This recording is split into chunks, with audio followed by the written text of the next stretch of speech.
sini. Ku rasakan kuasa yang tak terbatas. Ku yakin Kau nyata di sini. Kemenangan terjadi di sini. Shalom. Di nama Tuhan dimuliakan kita. Haleluya. Aku kita percaya bahwa Roh Kudus tercurah di tempat ini. Amin. Mari kita mulai pada pagi hari ini. Terlebih dahulu kita masuk dalam doa. Terima kasih Bapa di surga untuk pagi hari ini, di mana kami bisa untuk hadir di tempat ini. Tuhan kebaikan-Mu di surga. Kami percaya Tuhan, saat ini Kau di surga. Dan kami percaya Tuhan, Kau melihat kami yang ada di tempat ini. Maka curahkan Roh Kudus di tempat ini Tuhan. Mengurangi setiap kami yang hadir di tempat ini. Roh Kudus mengalir di tempat ini dengan kuasa yang daripada Allah. Kami buka ibadah ini dan dalam satu nama Tuhan kami Yesus Kristus. Haleluya. Amin. Kita akan satu pujian.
Yesus.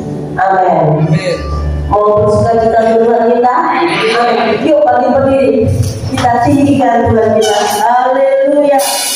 Satu, kita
Haleluya. Beri kemuliaan kepada kita. Pujilah Tuhan.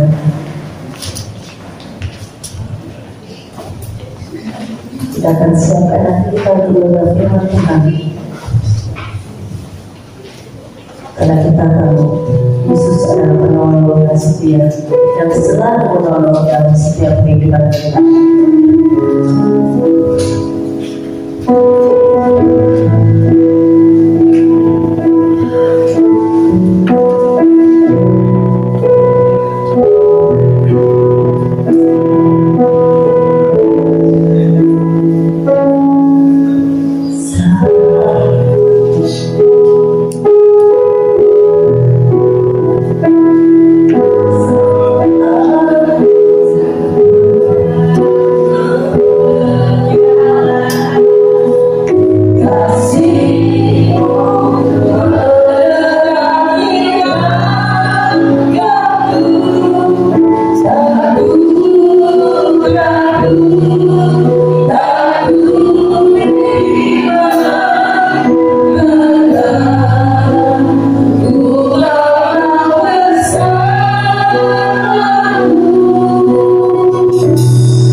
Terima kasih Tuhan Yesus. Terima kasih Allah Roh Kudus. Kalau kami masih diberi kesempatan pada pagi hari ini untuk beribadah, untuk memuji menyembah-Mu, bahkan untuk mendengarkan kebenaran firman-Mu. Biar setiap kami mendapat kasih karunia-Mu. Engkau urapi setiap kami, pendengaran kami, hati kami, pikiran kami. Berikan kami roh pengertian, supaya kami boleh menangkap kebenaran firman-Mu dan melakukan di dalam kehidupan kami hari lepas hari. Mari Roh Kudus, biar Engkau bekerja dengan dahsyatnya pada pagi hari ini, supaya setiap kami tidak melewatkan apa yang Tuhan ingin kami kerjakan di dalam kehidupan kami. Sekali lagi terima kasih. Kami sambut firman dengan penuh ucapan syukur. Hanya di dalam nama Tuhan kami Yesus Kristus, kami semua yang percaya akan sama-sama berkata Amin. Saya akan merasa terkejut saudara hari ini. Saya tidak mengira kalau ibadah kenaikan Tuhan Yesus ini justru banyak yang datang. Biasanya orang-orang Kristen saudara tidak terlalu suka ikut kebaktian kenaikan Tuhan Yesus ke surga. Kenapa mereka juga nggak ada hubungannya dengan kami? Tetapi sesungguhnya ini adalah amanat yang Tuhan berikan sebelum Dia naik ke surga. Kita yang sudah dimuridkan harus memuridkan orang lain. Nah, kalau Natal itu saudara orang berbondong-bondong datang, ya karena itu untuk saya. Yesus lahir untuk saya. Pasca orang juga dengan antusias datang, dia mati untuk menebus dosa saya. Dia melakukan itu untuk saya. Saya seharusnya mati karena dosa saya ditanggungnya di atas kayu salib. Dan ketika hari kebangkitannya, kita lebih antusias, sekalipun kalau kita itu dipanggil Tuhan mati, tetapi kalau kita percaya, kita akan dibangkitkan bersama-sama dengan Kristus. Tetapi apa yang kita dapat untuk kenaikan Tuhan Yesus? Kalau kita baca di Alkitab, apa sih yang Tuhan berikan untuk kenaikannya ini? Yang ada cuma amanat aku, saudara. Apakah benar Yesus naik ke surga? Yesus naik ke surga disaksikan oleh 500 orang muridnya. Jadi itu bukan perkara yang bohong, dan itu ditulis di dalam Alkitab.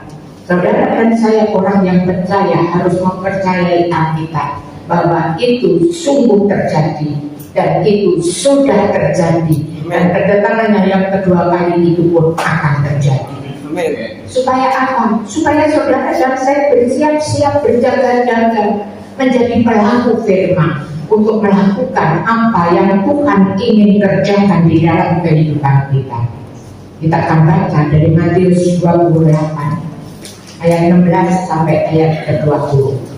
Mungkin ini setiap kali kita merayakan kenaikan Tuhan Yesus ke surga, ayat-ayat ini diberitakan. Ayat 16. Dan ke-11 murid itu berangkat ke Galilea, ke bukit yang telah ditunjukkan Yesus kepada mereka. 17. Ketika melihat Dia, mereka menyembahnya, tetapi beberapa orang ragu-ragu. Yesus mendekati mereka dan berkata, "Kepadaku telah diberikan segala kuasa di surga dan di bumi. Karena itu pergilah, jadikanlah semua bangsa muridku, dan baptislah mereka di dalam nama Bapa dan Anak dan Roh Kudus. Dan ajarlah mereka melakukan segala sesuatu yang telah diperintahkan kepadamu. Dan ketahuilah, aku menyertai kamu senantiasa sampai kepada akhir zaman." Di dalam ayat 16 sampai ayat 20 ini tadi, saudara, ini adalah apa yang dikerjakan Yesus sebelum dia naik ke surga. Saya akan bacakan tadi pada ayat yang ke-16 dibilangi, dikatakan ke-11 murid itu berangkat dari Galilea, ya. Mereka kan disuruh tunggu Yesus. Ketika Yesus itu bangkit dari kematiannya, mereka disuruh menunggu ke Galilea. Jadi sekarang dari Galilea mereka berangkat ke-11 muridnya itu ke sebuah bukit. Ada yang mengatakan bukit itu ada Bukit Zaitun. Ya, mereka datang ke sana semuanya, ke-11 murid itu,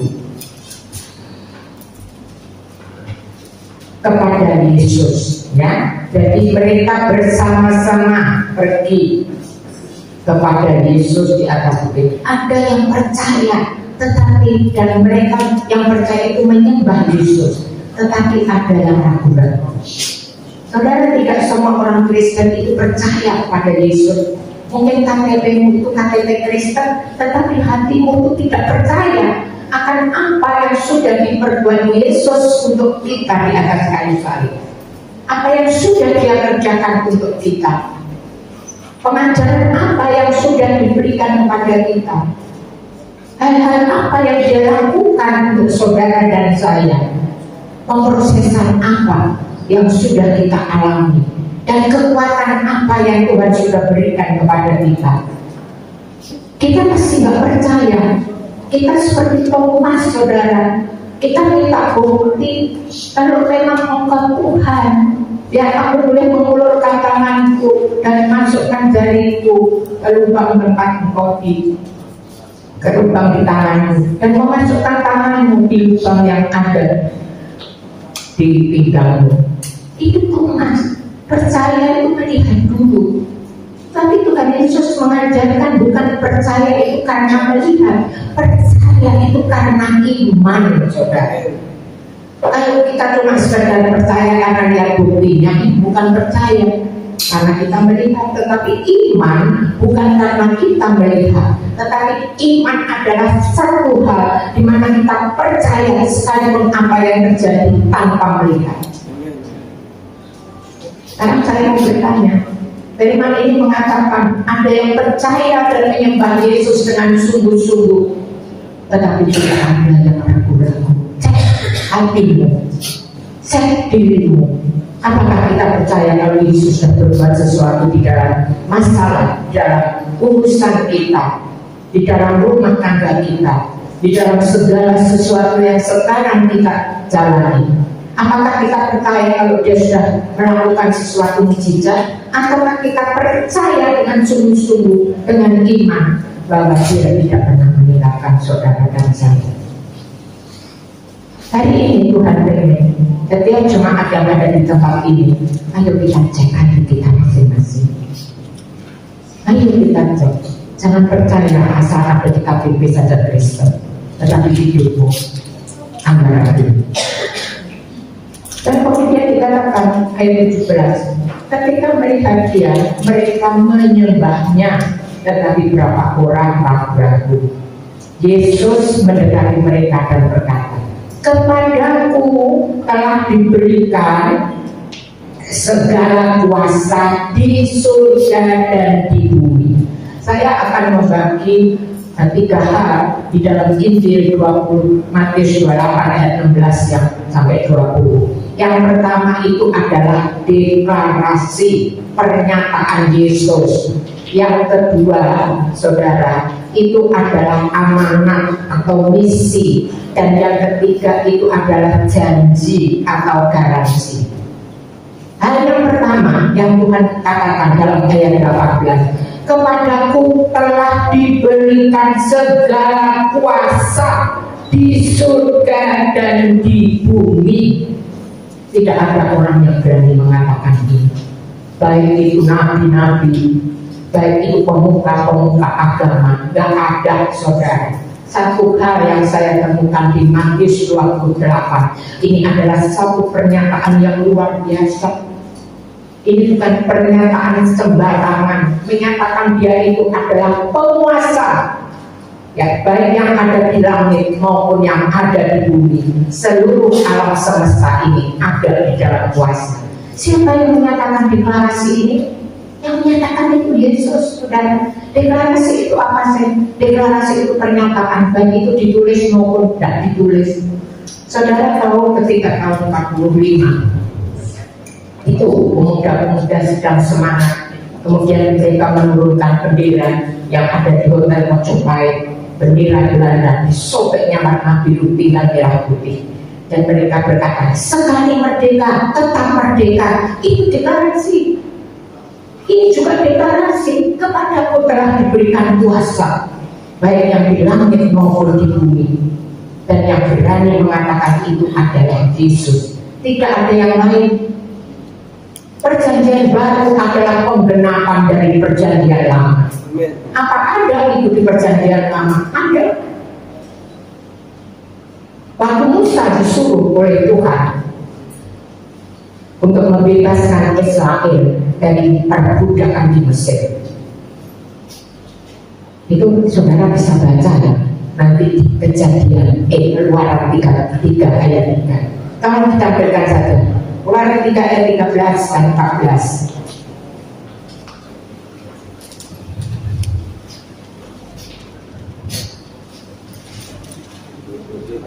Musa berkata kepada Allah, tetapi apabila aku mendapatkan orang Israel dan berkata kepada mereka, Allah nenek moyangmu telah mengutus aku kepadamu, dan mereka bertanya kepadaku, bagaimana tentang namanya?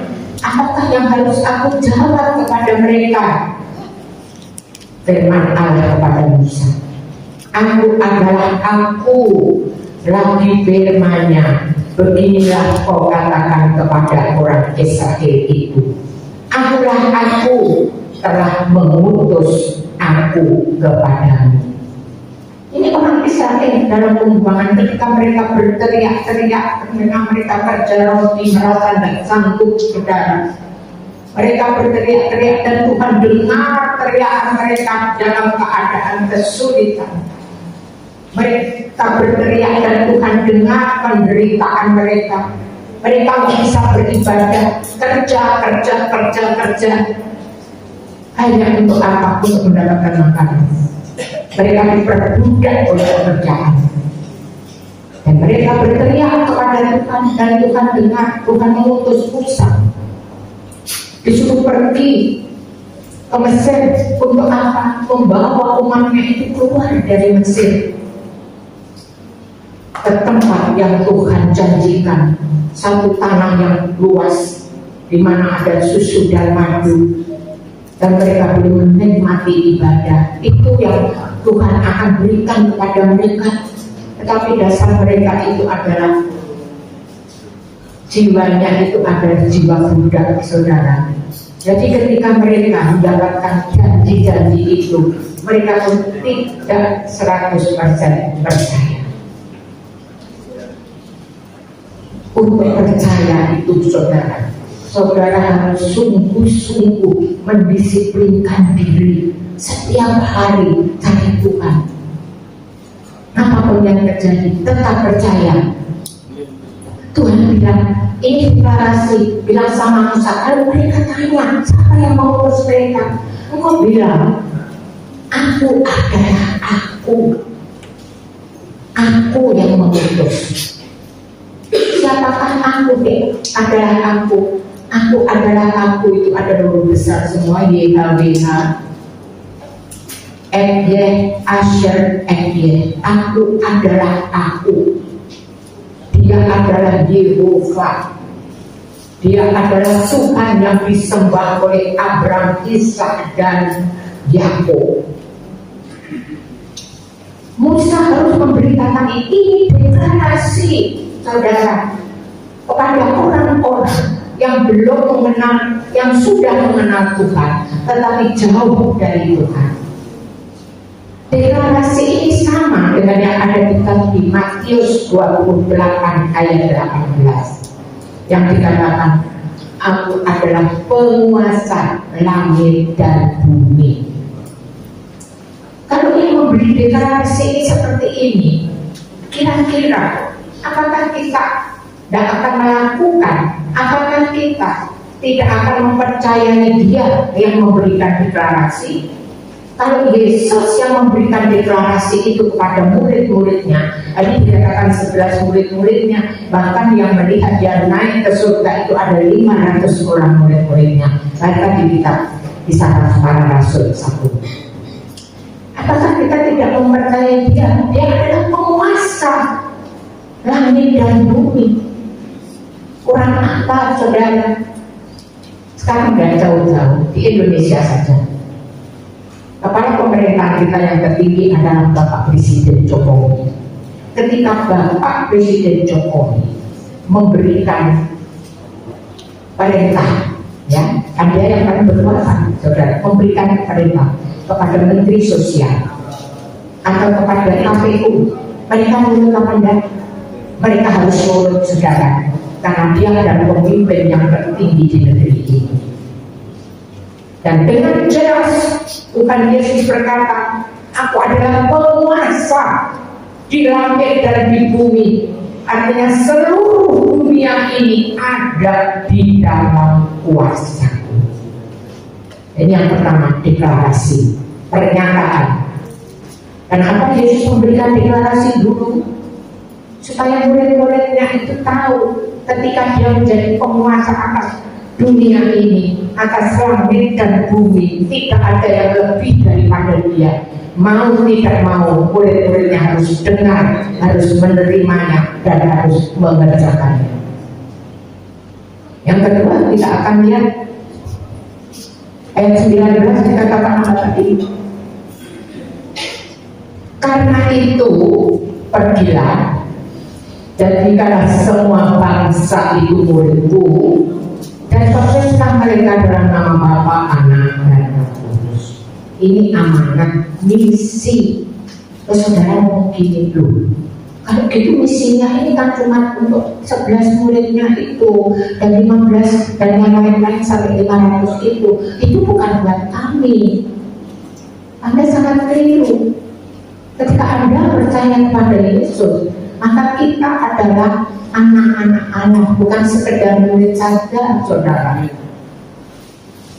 Seorang murid harus melakukan apa yang gurunya sudah ajarkan.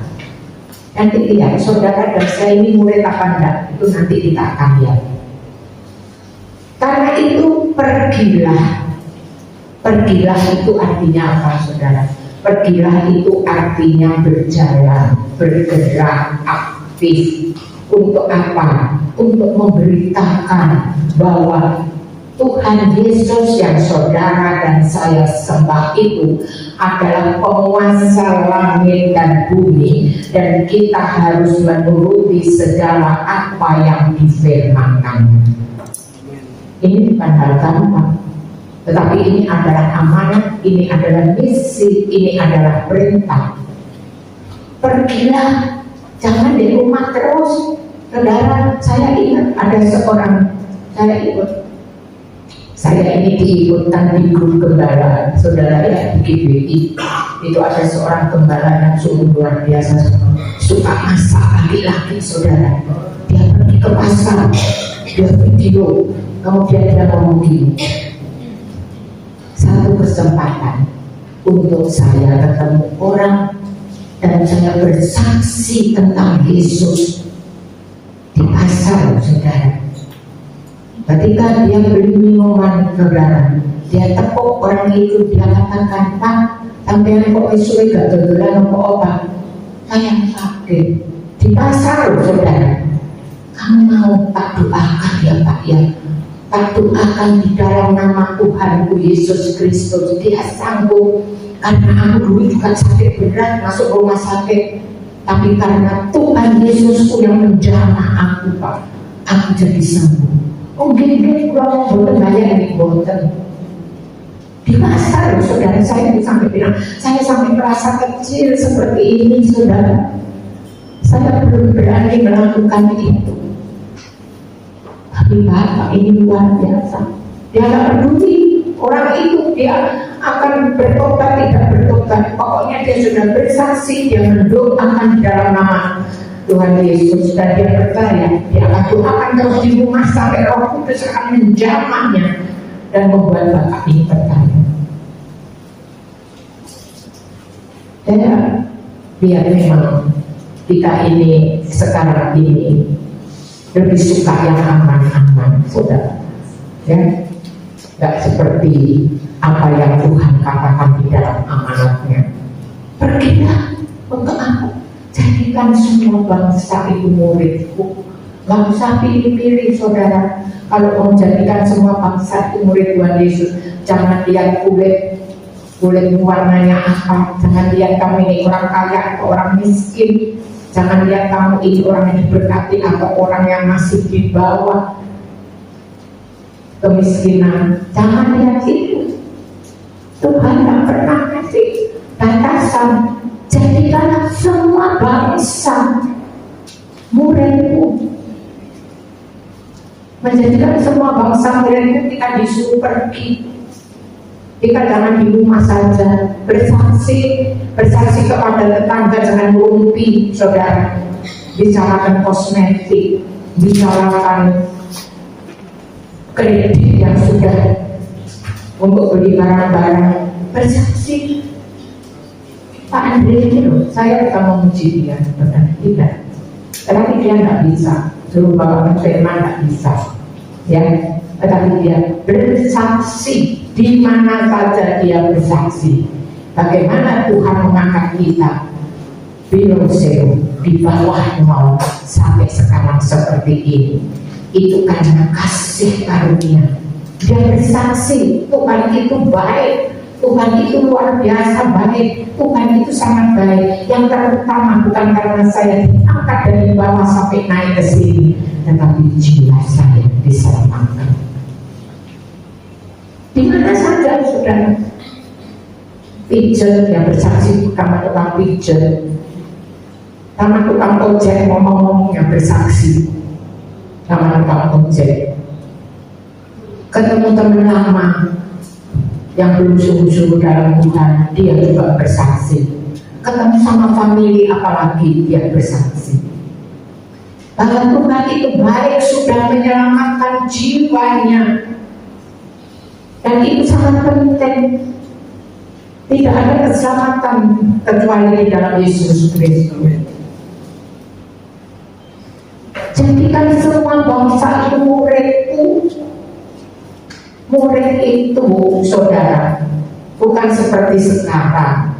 Kalau sekarang itu murid itu ya seminggu belajar matematika 2 kali, belajar bahasa Indonesia 4 kali, belajar agama 2 kali, sains dan ilmu sosial dan segalanya, bukan itu. Tetapi seorang murid adalah seorang yang bertanggung jawab atas apa yang dia dengar, yang sudah diajarkan untuk dilakukan di dalam hidupnya. Ini adalah murid Kristus. Mendengar firman, menangkap firman itu dengan benar, dan kemudian berjalan untuk pergi dan melakukan firman itu. Menjadi murid, saudara, menjadi murid itu tidak gampang. Kita harus berjuang dari hari lepas hari.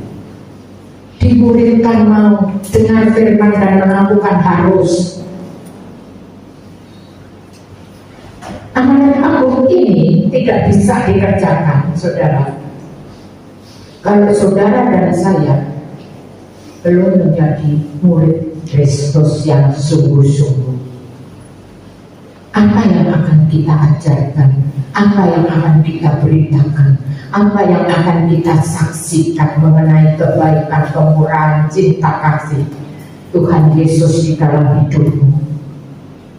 Bukan sekedar berkat, saudara, berkat yang paling luar biasa ketika saudara dan saya percaya kepada Yesus, mengambil keputusan dari percaya itu dibaptis, dan kemudian kita menjadi pelaku firman. Jadi amanat agung bukan hanya untuk murid-murid Tuhan Yesus, Karena waktu itu Tuhan Yesus itu hanya ada di daerah sekitar Palestina, Galilea, saudara, sekitar Ciku, Yerusalem. Maka dia bilang pergilah. Dan setelah ini nanti di dalam kisah Rasul, saudara, kita akan melihat bagaimana murid-muridnya itu menyebar ke seluruh dunia. Petrus dia ke Roma, Yohanes bahkan dikatakan ke seluruh dunia. Satu-satunya Injil Yohanes 3 ayat 16 yang ada di kitab Yohanes, tidak ada di kitab lain. Karena begitu besar kasih Allah akan dunia ini, maka dikaruniakan anaknya yang tunggal, sehingga setiap kita yang percaya kepadanya tidak binasa, melainkan beroleh hidup yang kekal. Satu-satunya di Injil Yohanes. Kalau Anda tidak pernah baca, saya itu senang sekali kemarin waktu konseling. Dia bilang, "Bu Tantri, saya sudah mulai rajin baca Alkitab. Saya mulai membaca dari kitab Kejadian." Dia bilang, saya bilang, "Pak, baik sekali baca Alkitab. Tetapi saya minta Anda mulai belajar Alkitab dari kitab Matius, Markus, Lukas, dan Yohanes. Dipelajari bolak-balik, dipelajari. Itu adalah pengajaran. Banyak Injil yang kita baca, tetapi itu adalah Injil yang Yesus Kristus sediakan buat kita berpercaya." Ketika kita mengerti itu saja, saudara, khotbah di bukit, mulai dari Matius 5 sampai Matius 7, engkau sudah mendapat sebagian besar hati Yesus dalam dirimu. Katakan, jadikan semua bangsa ini muridku. Nomor satu, saudara dan saya harus memperbaiki diri dulu, harus sungguh-sungguh baca Alkitab, harus sungguh-sungguh. Bukan baca saja, tetapi firman Tuhan bilang, kalau engkau mengasihi aku, engkau harus melakukan seluruh firman. Saudara pikir gampang melakukan firman? Gak gampang. Kita harus senantiasa rendah hati. Kita harus senantiasa bergantung kepada Roh Kudus. Kalau saudara dan saya sombong, Tuhan bilang, aku tidak akan mengenal engkau. Padahal sudah berteriak-teriak, yang berteriak-teriak dari Matius 7 ayat 21 sampai 23 itu bukan orang yang tidak Kristen, tetapi orang yang mungkin sekarang KTP-nya Kristen, rajin ke gereja, rajin ibadah, rajin melayani, dan sebagainya. Tetapi Tuhan bilang, aku tidak pernah mengenal engkau. Alangkah sedihnya kalau kita ditolak Tuhan pada hari akhir kita ketemu. Jadi karena semua bangsa itu muridku, dan aku, dan baptislah mereka dalam nama Bapa, Anak, dan Roh Kudus. Apa sih tujuan baptis? Tuhan Yesus memberi contoh kepada saudara dan saya. Sebelum dia mulai pelayanannya, Tuhan Yesus dibaptis dulu oleh Yohanes Pembaptis. Sekalipun Yohanes Pembaptis itu, Tuhan Yesus bilang, Yohanes Pembaptis ngomong, aku tidak layak untuk membaptis dia. Mencopot tali kasutnya ini pun aku tidak layak. Yohanes sadar bahwa Yesus itu adalah Allah yang turun ke dunia sebagai manusia. Tetapi Yesus dibaptis oleh Yohanes Pembaptis, dan apa yang terjadi? Ketika Yesus dibaptis, langit terbuka, Roh Kudus turun dan bilang, inilah anakku yang kukasihi, kepadanya aku berkenan.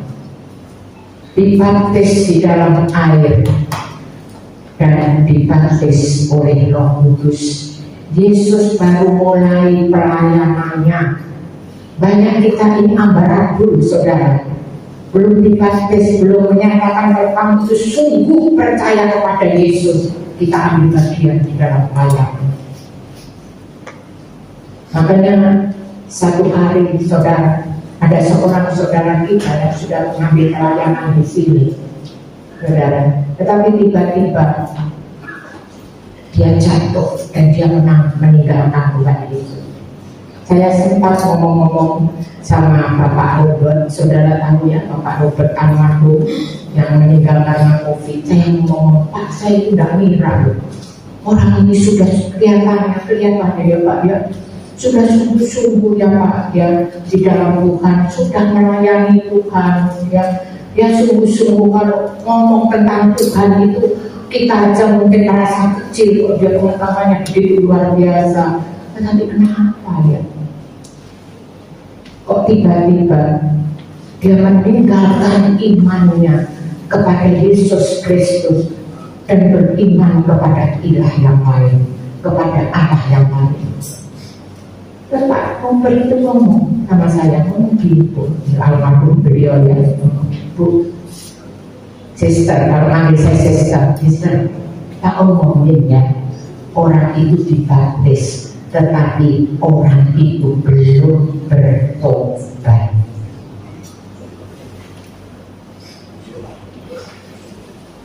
Jadi kalau kita mau dibaptis gimana sih? Harus bertobat dulu.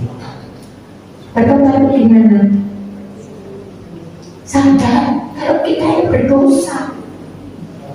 Ketika kita sadar kalau kita ini berdosa, firman Tuhan tidak ada satu manusia pun yang tidak berbuat dosa, dan dosa itu adalah maut.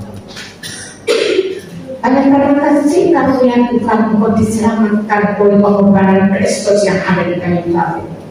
Sadar. Kalau kita sudah sadar kita ini ngaku dosa, apa langsung dibaptis? Enggak. Itu kan sadar, saudara. Setelah kita sadar, kita itu ngaku, oh iya tuh, aku ini adalah orang yang lemah. Setiap orang yang mengaku dosanya, maka Tuhan yang mengasihi dan penyayang itu akan mengampuni segala dosa kita, menyucikan kita. Firman Tuhan bilang. Dan yang ketiga, ini yang paling penting, saudara. Paling penting, meninggalkan. Sadar, ngaku, dosa itu ditinggalkan. Caranya gimana? Isi pikiran kita, isi hati kita dengan firman setiap hari. Firman itu adalah sendiri, dan firman itu membuat kita itu mengerti kehendak dan rencana Allah. Jaga pergaulan kita.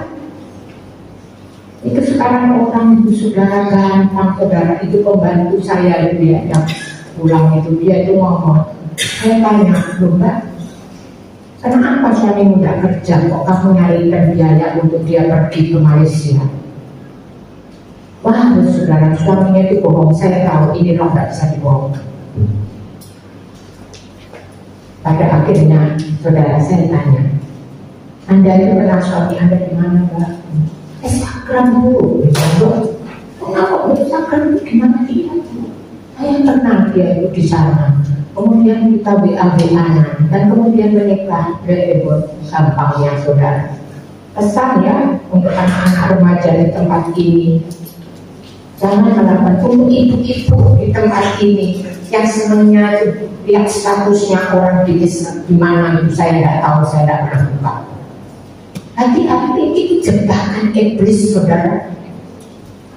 Di situ kita nanti terjebak dan kita bisa melupakan iman kita dan masuk kepada iman yang mereka inginkan.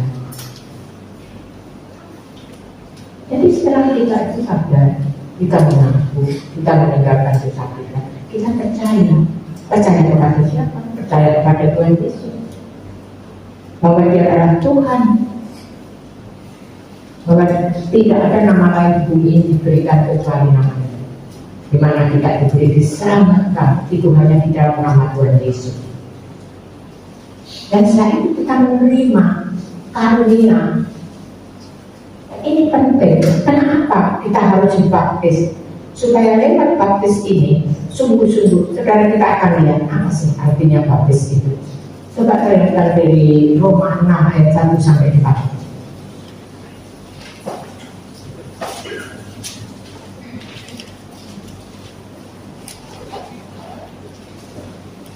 Jika demikian, apakah yang hendak kita katakan? Bolehkah kita bertekun dalam dosa supaya semakin bertambah kasih karunia itu? Ayat 2, sekali-kali tidak. Bukan kita telah mati bagi dosa. Bukankah kita telah mati bagi dosa, Bagaimanakah kita masih dapat hidup di dalamnya? Atau tidak tahukah kamu bahwa kita semuanya yang telah dibaptis dalam Kristus telah dibaptis di dalam kematiannya. Dengan demikian kita telah dikuburkan bersama-sama dengan Dia oleh baptisan di dalam kematian, supaya sama seperti Kristus telah dibangkitkan di antara orang mati oleh kemuliaan Bapa, demikian juga kita akan hidup di dalam kemuliaannya. Ya, jadi arti baptisan itu ada di Roma 6 ayat 1 sampai 4. Singkatnya itu gini, saudara. Kita itu mati bersama-sama dengan Kristus, dibangkitkan menjadi manusia baru karena kuasa kebangkitan Kristus. Kita harus percaya, kita harus imani. Dan supaya gimana? Supaya kita menjadi manusia baru, manusia yang diperbaharui dari hari lepas hari oleh kebenaran firman. Bagian saudara dan saya melakukan itu setiap hari. Makanya saya bilang, gimana? Orang nggak ngerti artinya baptisan, orang nggak mau saat teduh, orang pergi gereja bolong-bolong, saudara, nggak mau ikut kegiatan gereja, tapi dia dengan yakin dan percaya kalau dia diselamatkan. Firman Tuhan bilang di dalam amanat aku, pergilah, jadilah semua bangsa muridku, baptis mereka. Kalau diri kita sendiri tidak melakukan kebenaran firman Tuhan, bagaimana kita bisa melakukan amanat yang Tuhan berikan kepada kita hari ini? Sekarang tujuan baptis itu apa? Kita sudah ngerti artinya, mati bersama-sama Kristus. Manusia lama kita dibangkitkan oleh kuasa Kristus. Tujuannya apa? Kolose 2 ayat 12 sampai 14.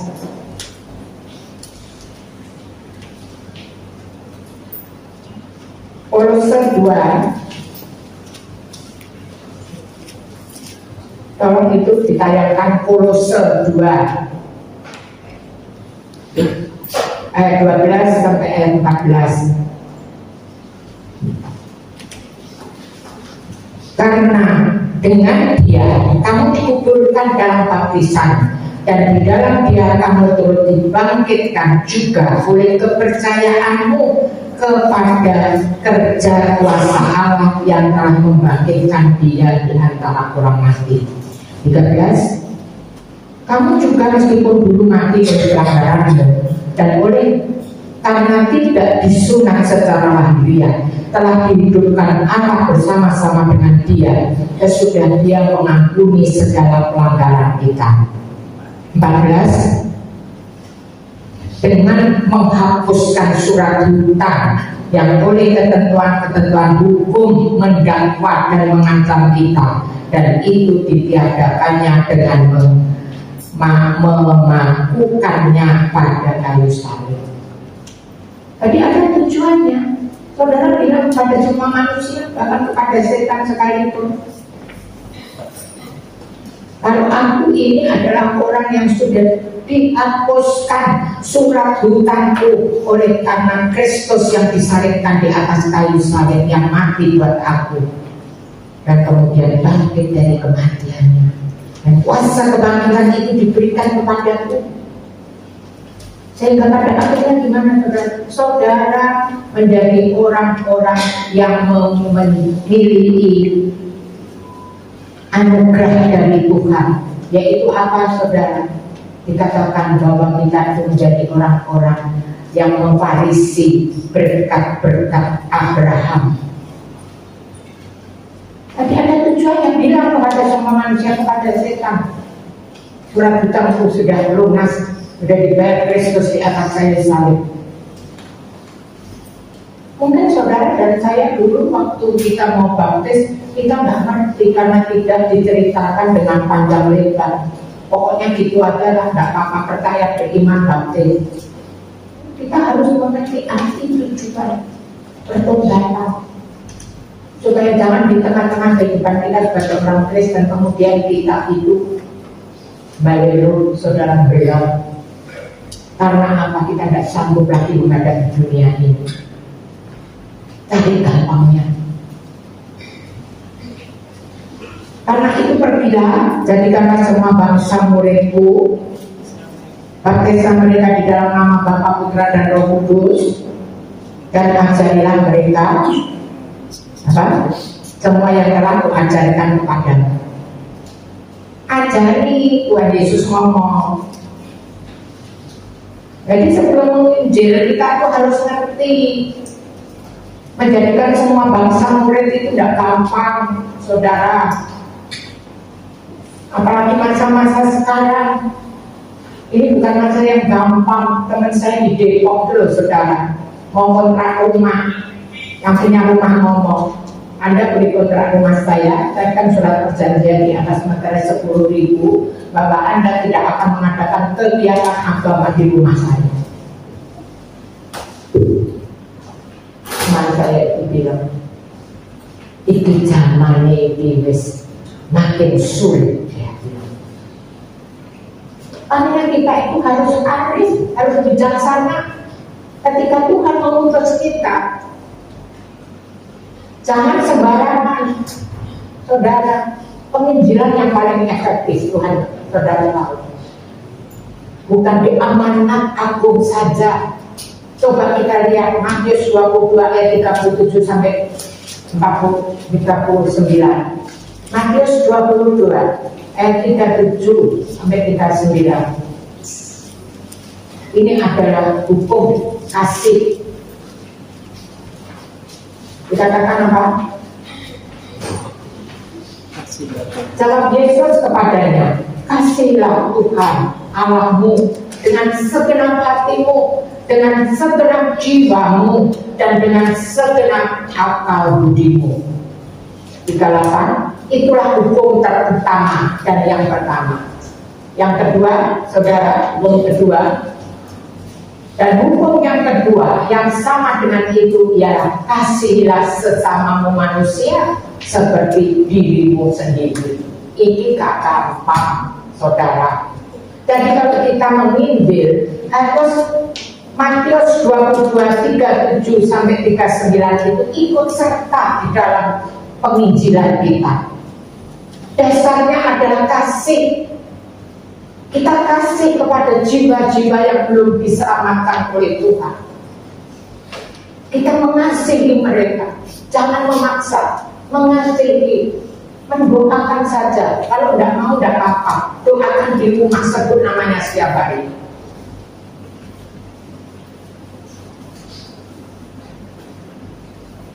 Dasar dari penginjilan bukan kita menguasai firman Tuhan dan menyampaikannya. Orang yang susah itu, saudara, kalau dikasih firman Tuhan banyak-banyak tambah pusing. Nah, mau dengerin, wong yang tak perlu ini sekarang ini uang untuk nyekolahkan anakku, di rumahku itu tidak ada beras. Tetapi kita juga harus memberi, bukan karena kita memanjakan. Tetapi saudara dan saya orang percaya, kita harus tahu, kita harus pegang janji Tuhan, bukan sekedar minta belas kasihan, no. Kalau saudara mengandalkan manusia, dikatakan di dalam Yeremia 17, terkutuklah orang yang mengandalkan manusia, yang mengandalkan kekuatannya sendiri. Tetapi Yeremia juga bilang, diberkatilah orang yang mengandalkan Tuhan, yang menaruh harap kepada Tuhan. Itu khusus untuk orang yang sudah percaya kepada Yesus. Untuk orang yang belum percaya kepada Yesus, penginjilan harus disertai Matius 22 ayat 37 sampai 39. Karena aku mengasihi Bapa, aku melakukan amanat aku. Dan firman Tuhan mengatakan, kasihilah sesamamu seperti engkau mengasihi dirimu sendiri. Itu penginjilan. Dan saya kemarin itu diingatkan, saudara, di dalam Matius 25 itu adalah Tuhan itu mengingatkan mengenai hari-hari penghakiman nanti. Ternyata sekalipun kita mungkin sudah memenangkan jiwa 10.000 atau mungkin lebih, tetapi Matius 25 itu mengatakan, ketika aku lapar, engkau datang kepadaku dan memberi aku makan. Ketika aku haus, engkau memberikan aku minum. Ketika aku sakit, engkau merawat aku. Ketika aku di penjara, engkau datang mengunjungi aku. Dan kita artinya apa, saudara? Dibuktikan di dalam perbuatan. Dan orang yang seperti itu di dalam hidupnya membuktikan seperti itu. Karena yang sakit, yang lapar, yang haus, yang di penjara, yang sakit, ketika kami melakukan hal itu, mengunjungi mereka, memberi makan, memberi minum, dan itu kasih, saudara, kasih kepada sesama. Hukum yang kedua, maka Tuhan bilang, marilah masuklah ke dalam kerajaan. Ini buat orang yang belum percaya, dan itu adalah tugas saudara dan saya.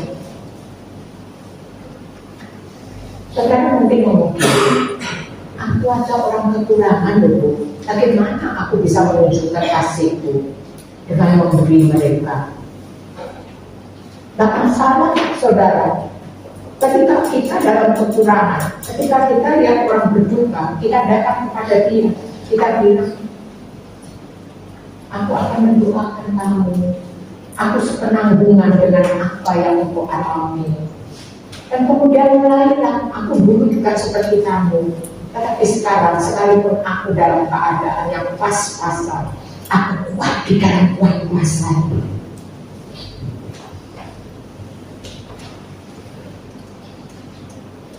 Di amanat aku sudah kita dengar, Tuhan sudah memberikan masukan-masukan kejelasan untuk apa yang kita lakukan. Kemudian di dalam Matius 28 ayat yang ke-20, ya, tadi dikatakan apa? Matius 28 ayat yang ke-20.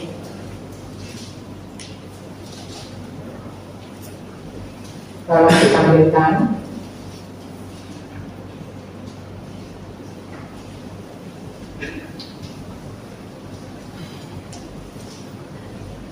sudah diajari ya tadi saudara, dan ajarlah mereka melakukan segala sesuatu yang telah kuperintahkan kepadamu. Sudah, kita baru sudah itu.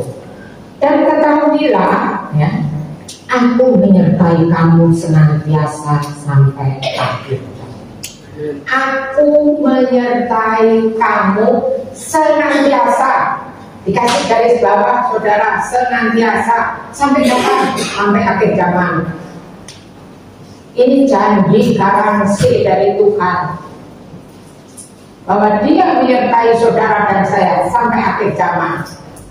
Bukan asuransimu loh yang menyertai kamu sampai akhir zaman, tetapi ini garansi dari Tuhan. Garansinya kapan? Mulai sekarang sampai akhir zaman. Senantiasa, segala waktu, segala keadaan, segala situasi, dalam segala hal, Tuhan janji, aku akan menyertai engkau senantiasa. Dan itu diperlukan iman yang kuat. Hari-hari akhir ini bukan hari-hari yang baik, saudara. Alkitab sudah mengatakan, pada hari-hari yang akhir akan terjadi masa-masa yang sulit. 1 Timotius 3, 1 Timotius 2 ayat 3, akan terjadi masa-masa yang sulit. Di dalam penggambaran Injil, jadi di dalam beribadah, persekutuan doa, di dalam bersaksi, di dalam melayani Tuhan, kita akan mengalami masa-masa yang sulit. Minggu yang lalu saya akan bercerita itu dari grup, ya, saudara. Saya dikirimi mengenai sekelompok mahasiswa Katolik yang mereka sedang beribadah doa rosario, saudara. Kemudian didatangi oleh sekelompok pemuda dari tempat itu. Mereka dilarang, nggak tahu terjadi perkelahian di mana, ditusuk itu salah satu pemuda ini. Padahal dikatakan negeri kita ini adalah Pancasila. Sila pertama itu apa? Ketuhanan yang Maha Esa. Harusnya kita itu bebas beragama. Ada seorang bapak kirim WA gini, kalau Anda dilarang, Anda punya persekutuan doa, atau mungkin kita akan ada sergap saudara ya. Kalau Anda dilarang beribadah, saudara nggak usah nyerah. Bapak itu bikin video, kami ini loh dilarang. Kami bilang, apa yang jadi ketua yang melarang kami beribadah? Datanglah kepalanya, saudara. Ya, kami melarang, kami tidak setuju. Kami tidak mau kampung kami dikotori. Yang kotor, saudara. Bapak itu ngomong gini, oh baiklah, kalau Anda melarang kami beribadah, tidak apa-apa. Tetapi ini adalah bagian yang Tuhan tetapkan di dalam kehidupan kami orang percaya, untuk senantiasa bersekutu dengan saudara-saudara kami seiman, untuk membangun iman percaya kami.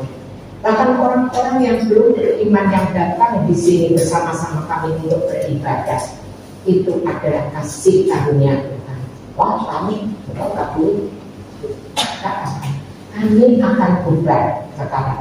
Tetapi Bapak yang menjadi kepala dan ini semua saudara-saudara yang memimpin bukan berhadapan dengan kami, tetapi Anda ini berhadapan dengan Tuhan kami. Dan apa yang terjadi? Belum seminggu pemilihan hati kita takut semua, mereka takut semua satu kami. Itu kita nggak berbuat apa-apa. Mereka yang bertanggung jawab atas apa yang dilakukan. Memang tahun-tahun ini adalah tahun yang sulit. Tetapi Tuhan berkata lagi, aku menyertai kami senantiasa. Bukan sulit-sulit saja di dalam PI, di dalam segala itu. Di dalam kehidupan saudara dan saya juga sama. Ada orang yang foto itu di pasar Ratu, sepi, tidak ada orang. Kemarin teman saya pergi pasar Ratu. Pasar Ratu jam 11, jam setengah 12, nggak ada orang katanya. Saudara di mall sama. Ini adalah masa-masa yang sulit. Di dalam masa-masa yang sulit, cuma satu pengharapan kita. Pengharapan kita adalah kepada Tuhan yang tidak pernah meninggalkan saudara dan saya, yang selalu menyertai kita. Tapi kalau Tuhan selalu menyertai kita, saudara dan saya gimana? Boleh seenaknya. Wes pokoknya Tuhan menyertai aku percaya. Biar makan sederhana tetap makan. Bukan gitu, saudara. Yohanes 12 ayat 26. Yohanes 12 ayat 26. Ngomong apa itu?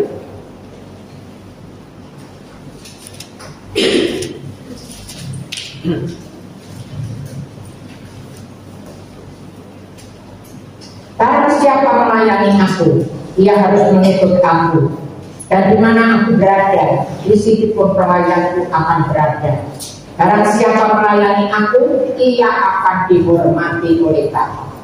Ada timbal balik, saudara. Kalau Tuhan senantiasa menyertai saudara dan saya, loh kita ini loh, orang Jerman bilang kita lucu, saudara. Wes lumon tidak ngerti, wes pokoknya percaya Tuhan menyertai aku. Enggak gitu. Kita juga harus menyertai dia, menjadi pelayan dia, ya. Sehingga Tuhan bilang di mana aku berada, di situ pun saudara dan saya harus ada.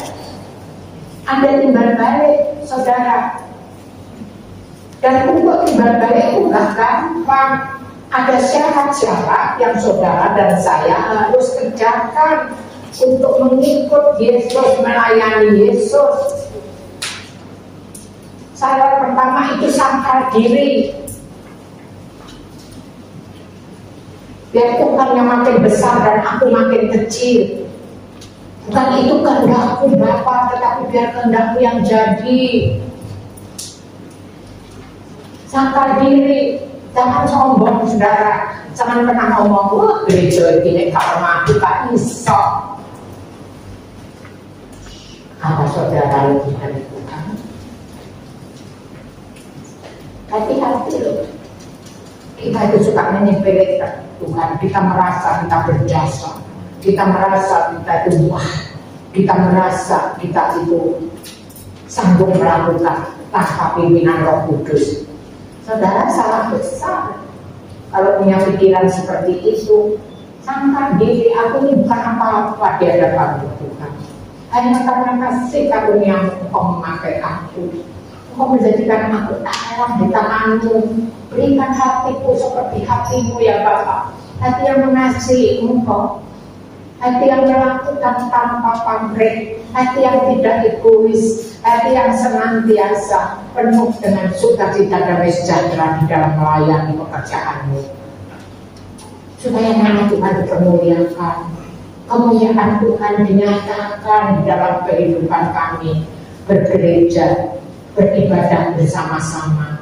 Seluruh saudara-saudaraku seiman yang ada di gereja ini menjadi alat di tangan Tuhan, supaya kami boleh melakukan amanat aku membawa kabar baik ini kepada semua orang sekitar kami. Tidak usah jauh-jauh, rumah tanggamu dulu, saudara benahi. Suamimu yang belum sungguh-sungguh dalam Tuhan, anak-anakmu yang balero, kita benahi dulu. Karena nanti dia itu langsung bertobat atau tidak, ini bukan karena kuasa kita, tetapi tergantung Roh Kudus yang akan menjamah mereka. Kita lakukan bagian kita dulu yang paling terdekat. Maka bicara 8 ayat 1 dikatakan, aku akan memberikan kuasa kepadamu kalau Roh Kudus itu turun atasmu. Kamu akan menjadi saksiku Yudea, Samaria sampai ke ujung bumi. Tidak usah ke ujung bumi dulu, yang dekat dulu. Tetanggamu itu loh, saudara, yang setiap kali suka cuap-cuap. Kalau orang itu bilang ya, suka nenyek. Dan ini punya Tuhan Yesus, Tuhan yang sanggup memberkati. Ya, boleh disorot terus. Lebih baik aku lebih diberkati dari dia yang suka memberitakan firman. Karena apa? Mereka tidak tahu ada hal yang lebih keselamatan mereka butuh. Dan saudara dan saya mempunyai tugas untuk terus dengan rendah hati sangkal diri, biar Tuhan yang saudara dan saya permuliakan. Yang kedua itu apa? Ikut Yesus itu tidak gampang. Sangkal diri, pikul salib. Pikul salib itu berat dari saudara. Tuhan Yesus aja waktu pikul salib pergi ke tempat penyaliban di Golgota, dia tidak kuat saudara. Akhirnya dibantu oleh Yusuf Arimatia. Saudara jangan mau ikut Yesus mau enaknya saja ya. Nggak ada ikut Yesus itu enaknya saja. Ketika Tuhan izinkan kita mengalami masalah, persoalan, krisis di dalam kehidupan kita seringkali menjadi stres, frustasi. Kita seringkali tidak ingat akan kebenaran firman. Tetapi ketika Tuhan izinkan segala sesuatu yang buruk di dalam kehidupan kita, ingatlah, aku menyertai engkau selalu sampai akhir zaman. Roh yang diberikan Tuhan, yaitu Roh Kudus yang dijanjikan oleh Tuhan, akan menolong saudara dan saya, sehingga kita diberi kekuatan oleh kuat kuasanya. Kita bisa melewati hari-hari yang sulit, krisis apapun dalam kehidupan kita, bersama dengan Dia yang selalu menyertai aku. Kita mesti ingat, tidak ada saudara punya persoalan seperti tangan gini langsung selesai. Enggak, Tuhan sedang memproses, menjadikan kamu baru, mempunyai karakter yang baru, karakter yang bergantung kepada Tuhan. Engkau diproses supaya naik kelas, engkau diproses supaya engkau menjadi lebih baik. Jangan kita itu bilang Tuhan kalau bisa lewatkan proses ini dari aku, tidak, itu perlu. Berikan aku kekuatan ketika engkau memproses aku Tuhan, karena engkau sedang memproses bagaimana aku akan menunjukkan kasihku kepada orang lain untuk melayani.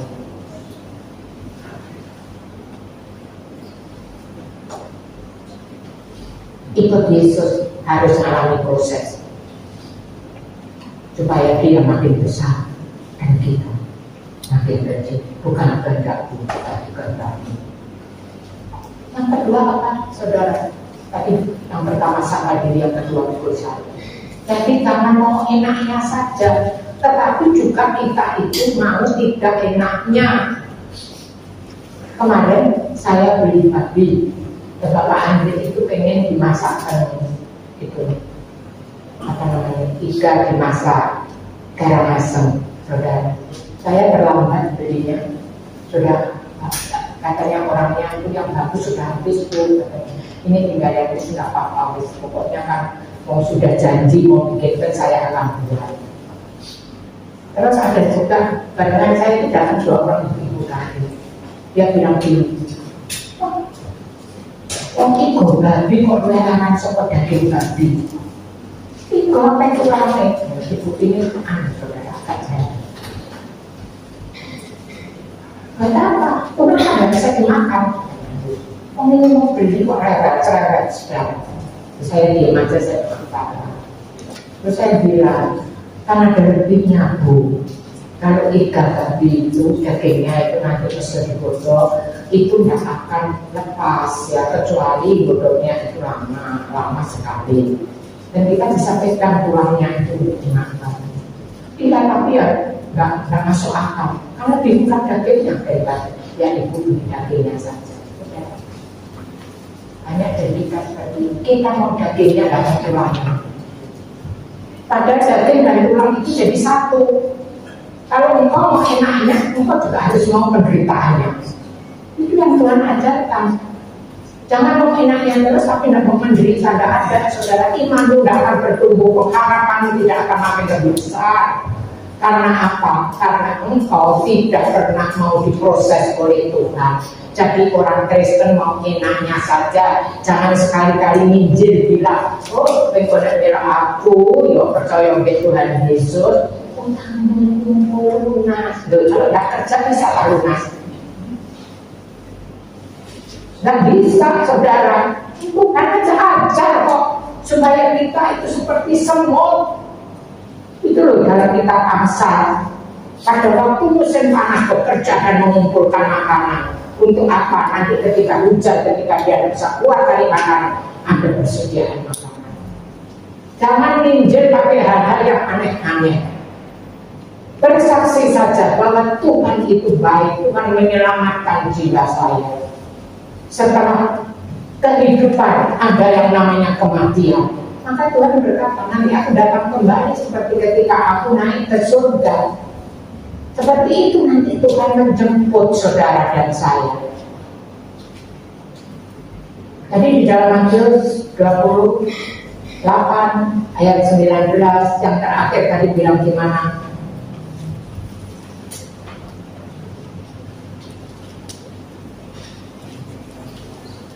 Ya, Tuhan akan menyertai saudara sampai akhir zaman.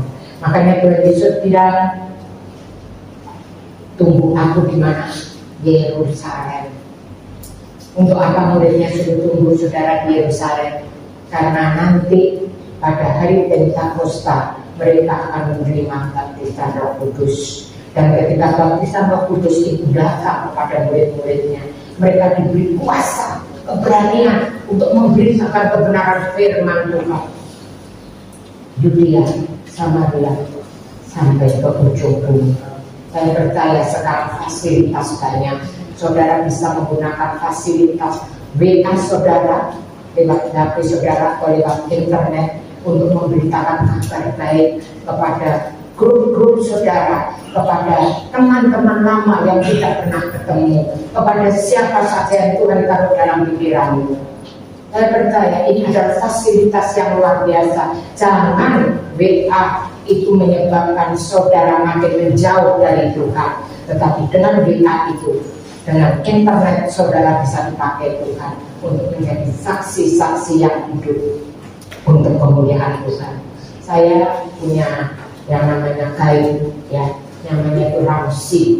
Itu orang Yahudi, saudara, ya, waktu kita ke Israel, dia itu cerita, saya pernah kerjaan saya itu gaib, saya masih kuliah, dia bilang saya punya istri, saya punya 2 anak, dia bilang saya nggak bisa pindah karena apa? Saudara-saudara yang datang ke Yerusalem ini saudara lebih pintar dari saya, ya, percaya sungguh-sungguh kepada Mesias. Dan saya baru beberapa tahun ini saya itu hati saya terbuka untuk Mesias, tetapi saya bisa menginjil orang-orang Yahudi yang ada di Amerika, yang ada di pelosok manapun dengan internet. Dan mereka terus, bukan saja itu, mereka terus menerus berdebat, tetapi pada akhirnya mereka mengaku bahwa Yesus adalah Mesias. Dan baru-baru ini serombongan mereka dari Amerika datang ke Israel hanya untuk percaya bahwa Yesus itu Mesias, melihat segala peninggalan-peninggalan itu. Saudara, ini satu hal yang luar biasa. Kita kan tidak mampu, kita tuh habis lihat Instagram, lihat ini, lihat ini, tidak pernah memberitakan kabar baik. Hari ini ada kabar baik yang Tuhan sampaikan kepada saudara. Saudara dan saya adalah alam yang dipakai Tuhan.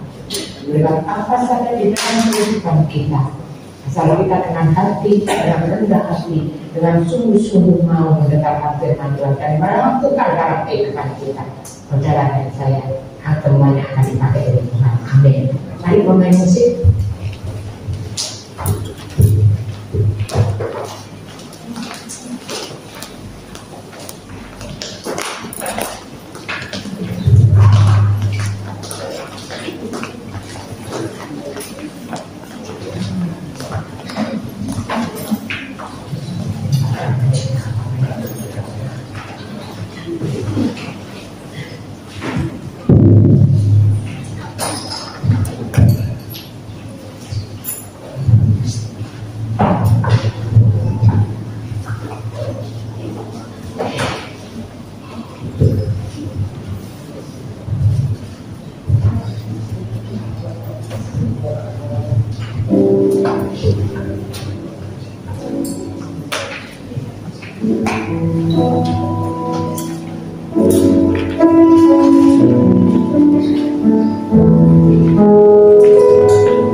Yesus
Terima kasih untuk kebenaran firman yang Tuhan taruh dalam hati kami. Kami percaya setiap ujian Tuhan yang datang dalam kehidupan kami, Tuhan izinkan supaya kami bertumbuh menjadi orang yang taat dan setia kepada-Mu. Kami percaya pemeliharaan-Mu. Kami percaya bahwa Engkau selalu menyertai kami dimanapun kami berada, apapun yang kami lakukan, dalam segala waktu, dalam segala situasi, dalam segala apapun. Berikan kami keberanian dan Roh Kudus untuk menjadi saksi-saksi yang hidup bagi kemuliaan nama Tuhan. Berikan kami hati seperti hati-Mu, hati yang penuh kasih dan belas kasihan ya Tuhan, yang mengasihi jiwa-jiwa yang belum mengenal Engkau. Karena kami tahu Tuhan, itu yang Engkau kehendaki di dalam kehidupan kami. Karena Engkau mengasihi dunia ini dan segala isinya. Biar setiap kami Engkau berikan semangat yang baru. Biar setiap kami Engkau berikan kekuatan untuk melakukan kebenaran firman-Mu. Terima kasih Bapa yang di surga. Dalam setiap jemaat yang hadir pada pagi hari ini, satu persatu tanpa kecuali ya Tuhan, tanamkan di dalam hati mereka kebenaran firman-Mu, sehingga jemaat ini menjadi jemaat yang misionaris, jemaat yang mau bersaksi bahwa Tuhan itu baik. Tuhan sudah menyelamatkan jiwa kami, Tuhan sudah menanggung dosa kami, ada penebusan dosa bagi orang yang percaya. Dan ketika Engkau datang kembali kedua kali Tuhan, kami boleh mempertanggungjawabkan setiap apa yang sudah kami kerjakan bagi kemuliaan Tuhan. Terima kasih Bapa yang di surga, memberkati seluruh jemaat Tuhan. Di dalam nama Tuhan Yesus, kami semua yang percaya akan sama-sama berkata, amin.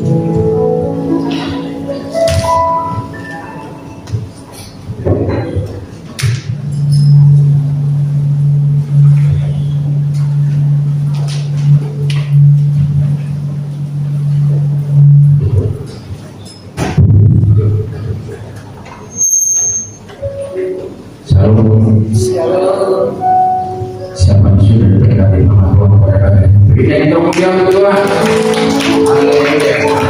Luar biasa hari ini. Mari Bapak Ibu kita renungkan firman ini. Kita renungkan siang dan malam, dan kita lakukan. Itu yang diberikan Tuhan. Dan kita untuk bisa melakukan firman Tuhan. Amin. Kami mengucapkan banyak terima kasih kepada Ibu Gembala yang sudah memberikan berkat buat kita pada pagi ini. Benar Tuhan memberkati Ibu Gembala bersama Bapak Gembala kita, diberikan kekuatan, kesehatan, diberikan umur panjang, diberkati kerinduannya, pergumulannya, diberkati seluruh keluarganya, terutama diberkati di dalam pelayanannya, dimanapun hamba yang melayani, supaya Ibu Gembala bisa menjadi berkat bagi semua orang, sehingga lewat pelayanannya banyak jiwa-jiwa disenangkan, sehingga nama Tuhan dipermuliakan dan Dia berkat. Sekali lagi kami mengucapkan banyak terima kasih Ibu. Tuhan Yesus memberkati. Kami mengucapkan banyak terima kasih kepada seluruh jemaat, kepada Bapak Ibu Saudara kasih Tuhan yang sudah menghadiri ibadah kita pada pagi hari ini. Sekali lagi kami mengucapkan banyak terima kasih. Tuhan Yesus memberkati. Mari kita dukung dan kita doakan seluruh kegiatan yang ada di gereja kita ini supaya berjalan dengan baik sesuai rencana dan kehendak Tuhan. Mari kita bawa dalam doa jemaat yang tidak bersama kita, jemaat yang sudah lama yang tidak hadir, kita bawa dalam doa.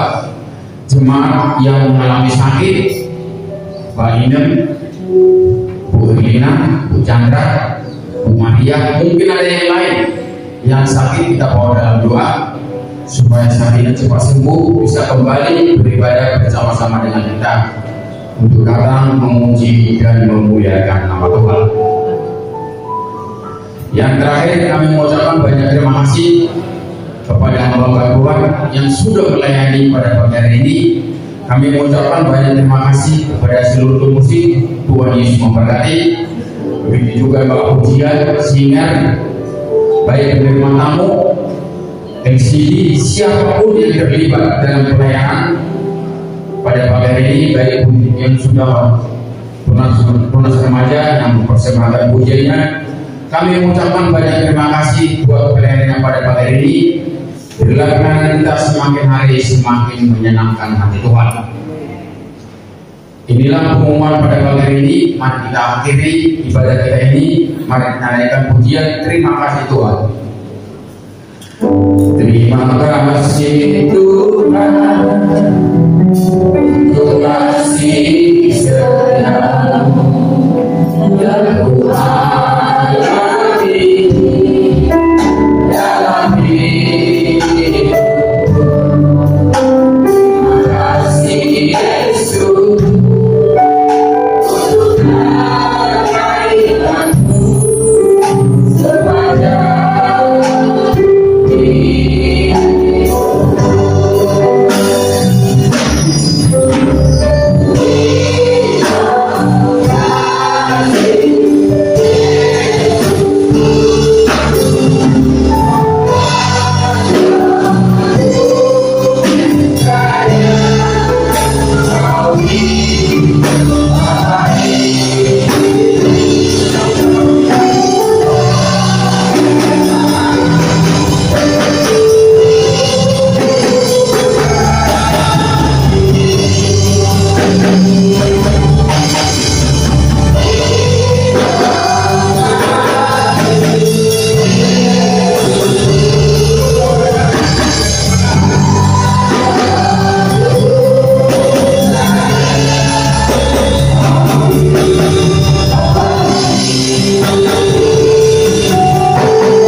biar anugerah itu menyertai kami, kasih kami yang menyertai hidup dan kehidupan kami dalam puasa dalam apapun di dalam kehidupan kami saja kehidupan kami seutuhnya nyata. Terima kasih Tuhan hari aku bahagia. Terima kasih terima kasih amanah-amanah-Mu dan janji dan perjalanan Tuhan dalam kehidupan kami. Kami harus supaya kami jaga dan Roh Kudus setiap kami supaya kami bisa melakukan upaya-upaya kami jaga dalam kami. Memberkati seluruh yang ada di gereja ini, memberkati mereka yang melakukan sesi berkesehatan, memberkati semuanya dalam usaha pekerjaan, dalam diskusi mereka, di dalam apapun yang mereka kerjakan, mereka berhasil, terlebih dalam siapa yang perlu mereka lakukan, yang Tuhan ikut turun campur di dalam masalah mereka semua. Dan kami ya Tuhan, mereka yang sama-sama Tuhan kasih di dalam hidupnya, sehingga akan memberikan kepada seluruh sini.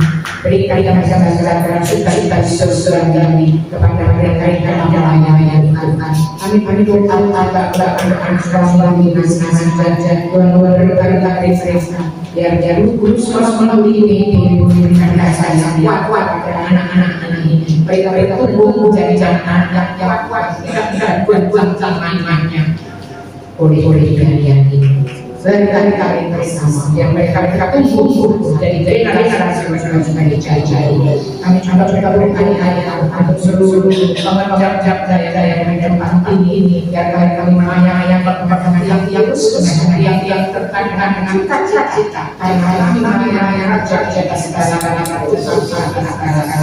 pesan-pesan kami semua anak-anak yang ada kabupaten ini seluruh jaya yang ada kabupaten ini yang kami berhasil saling ngasih tidak sia-siakan dan nama Tuhan kemuliaan dari janjian ini kemudian Tuhan kapan segala makhluk cinta segala hal bersama Tuhan berikan diceritakan. Terima kasih sampai sudah berapa saya terima kasih berikan Tuhan supaya tangan terima kasih silakan kami jadi tanya-tanya yang kami percaya ya kosong diri yang kali-kali menjaga seluruh kacau-kacau yang ini dari segala jahat dari segala hal yang menimbulkan kacau-kacau ya Tuhan memberkati Bapak yang kita menurut sesungguhnya yang mereka susu hati kerja yang akan demi keamanan keterangan kesejahteraan ini kami berulang-ulang minta dan mereka ini Tuhan berkati semua berikan mereka sehingga mereka sudah dipanggil ya kami berdoa Jokowi dan seluruh sekelapnya dan polisi gara-gara ini Tuhan berkali-kali